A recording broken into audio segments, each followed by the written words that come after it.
welcome to Indie Comics Review. This is the show where every week I review 3 indie comic books. If that's the kind of content that you find interesting, be sure to hit the like button and the subscribe button. And there's a link down below to my Alternative City shop where I sell t-shirts, buttons, comic books that I make, and all kinds of other cool stuff. So let's get started right away with our first book, which is Above Snakes. It is written by Sean Lewis and drawn by Hayden Sherman, and it is on the Image Comics label. The hit team behind The Few and Thumbs returns with this all-new Wild as Hell miniseries. Writer Sean Lewis, King Spawn, artist Hayden Sherman, Wasted Space, and rockstar letterer Hassan Osmani Allahu introduce a world where Deadwood-style westerns collide with the fantasia of neo-gaming in the story of Dirt, a man seeking vengeance for his murdered wife with nothing but a talking vulture to prod him on. Above Snakes is a fast and furious explosion of Western tropes and American vengeance that explores where our rage can take us. At first glance, Above Snakes is kind of your basic revenge story.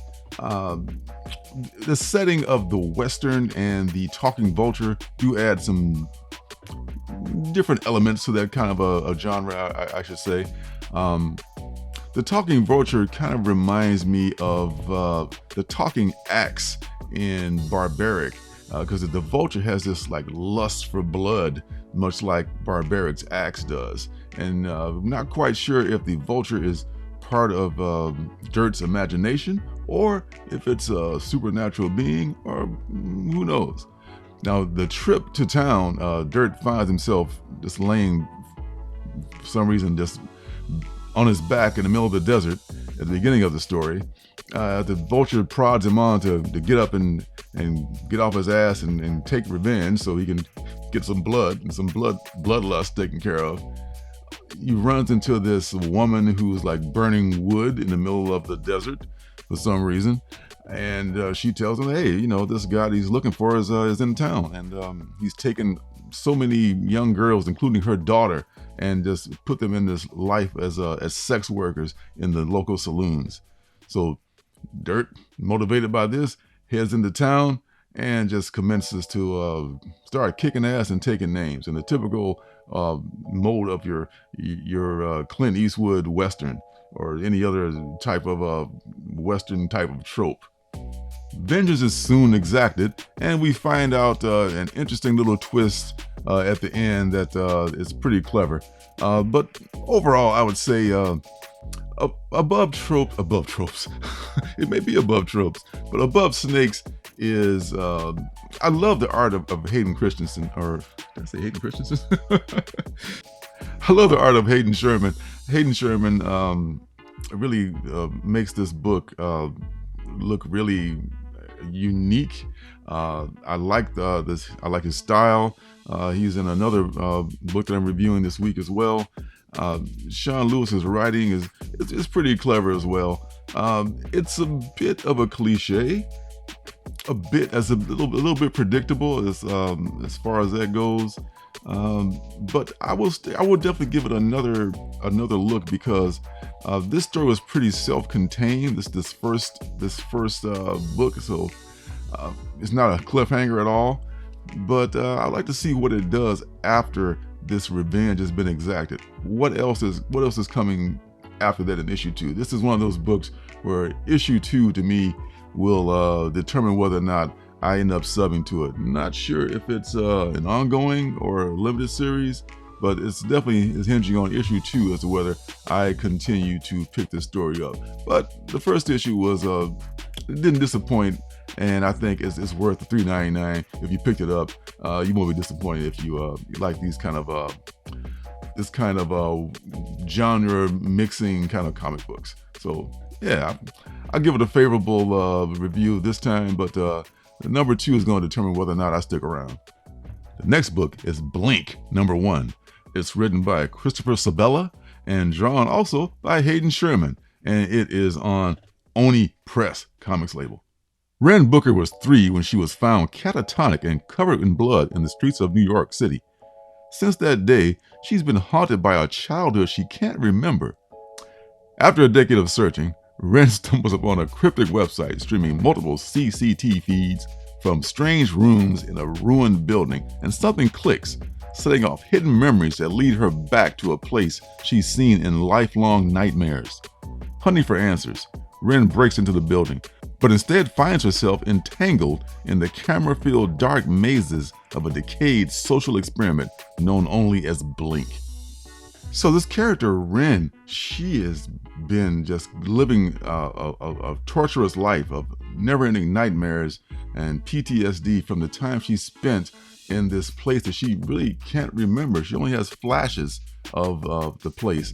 And some people will tell you that sometimes things that you block out only come back and they're just like flashes. You don't get full, you may have amnesia, but then all of a sudden you remember one thing. And she's triggered, her memory is triggered, I should say, by this site that she stumbles upon that has a closed circuit TV feed that it just clicks with her like, oh, that's where I was. So she leaves her partner. She goes to New York to meet with another friend who's going to help her just do what they call urban exploring. And they're going to just basically break into this place. They're going to find this place, break into it, and find out what the hell it is that caused all this for her, and what is the root of all her trauma. Man, I can't talk about Hayden Sherman's art enough, because two very different books, Above Snakes and Blink, and they really brought their style to this book and made each book unique. Above Snakes is very different. The writing is very different than Blink, but still, even though Blink is more dependent on dialogue and on multiple visuals and things like that, Christensen's work, I keep wanting to call him Hayden Christensen, Sherman's work is really great as far as making both of those books shine artistically. Blink is also a book that I will look forward to having the 2-book trial as to see if I'll stick around for it. I'm a little bit more hopeful for this. Those the same artists as Above Snakes. I think the concept to me will carry a little bit more weight for me. It's a trope that's been used so many times before, the amnesia that is suddenly triggered by something, and I have to find out what it is, blah, yada, yada, yada, so forth, and like that. But I like where this is going. I like the combination of Hayden's art and the writer's words, and I think that this could possibly be something that I would be interested in as an ongoing series. So yeah, Blink from Oni Press. Have done a lot of Oni Press stuff here lately, but this is a good book. This is one that just popped out, and I think it has promise. I would absolutely recommend this book. The last book is Rogues Gallery #1. It is written by Hannah Rose May and drawn by Justin Mason, and is on the Image Comics label. The Purge meets Scream in a home invasion thriller that follows disenfranchised TV superhero actress Maisie Wade as she is terrorized by an unhinged group of intruders cosplaying as her day job's arch villains. If Maisie is going to survive the night, she'll need to be the hero she has come to despise. Writer Hannah Rose May makes her comic debut with rising star artist Justin Mason for an all-new series with Declan Shalvey. I was really intrigued by the concept of this book. It's something that's kind of once again like other books, say like Public Domain. It talks about the less desirable side of the comic hobby of collectors and cosplayers and other folks in the business. Not all of us, we hate to admit it sometimes, but not everyone in the community is positive. There's a lot of folks in the community who can be negative, who can. And in this book, there's this group of like 4 individuals. One of them is a ex-war vet. He was in Afghanistan, and he's clearly got PTSD, and he's clearly a dick. And his girlfriend is just like enabling him and just totally just like it just, one of those people that are attracted to awful people. And then there's this other rich kid who's just kind of like, I could take or leave anybody here because I'm just entitled and I can do whatever I want. And there's one kid who's got this, he lives at home with his dad, and they always give him shit about that. They're bullying him within the group.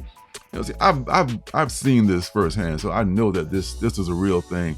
Maybe everyone doesn't do, for sure everyone doesn't do it, but it exists. So for them to make a book about this, I think it's cool. I mean, I think it's something that we need to talk about. And it's something that it can be brought up. You can't say, oh, no, that would never happen in the community. Well, it might. So anyway, these people are basically just, they're way too into this TV show. And they're upset that Macy is the actress who's playing their favorite superhero is just ruining the character. And they're upset that she bought this priceless comic that she's keeping at her house. How dare she have this comic in her house? That comic should be for someone who's a true fan and so forth. And then there's an instance where Macy is maybe going to cause the show to get canceled because her role is being written out because of issues that she's having off screen. So they decide to just take the law into their own hands because, of course, they're entitled. And we're going to just break into Macy's house, take that comic book back, and show her, quote unquote, teach her a lesson, so to speak. There's always a danger when people are talking about teaching someone else a lesson. And they're going to break into her house, steal the book, and just, God knows, do what to Macy. I won't go into what happens when this happens, but this is a week of two issue trials. I'll definitely give it a 2-issue trial to see what happens in issue number 2, because that's going to be key for this book, maybe more so than the other 2. This concept could be good if it doesn't go too far into the cliche and gives us something fresh or something something substantial. It's hard to see folks who are doing bad things and have them represent you. You don't want to say that, oh, we're not like that. Well, most of the comic community are not like that, but these people do exist. And the fact that Hannah Rose May, this is her first venture into writing comics, maybe she ran into a little bit more of those people than she would like. I think she wrote for television before. I don't want to just put it in the category of too cliched right away. I'll give it the 2nd issue. Long story short, way too late. I do recommend this book because of the concept, and it hasn't been touched on before that much. So that's it for this Indie Comics review. Can't do an Artist Alley this week because the email is still effed up. But whenever that dam breaks, I'll be back to doing more Artist Alley. But in the meantime, be sure to hit the like button, hit the subscribe button, and turn notifications on so you know when I'm making another video. So until next time, see you guys in the funny papers. Hey, don't forget to subscribe and leave a thumbs up.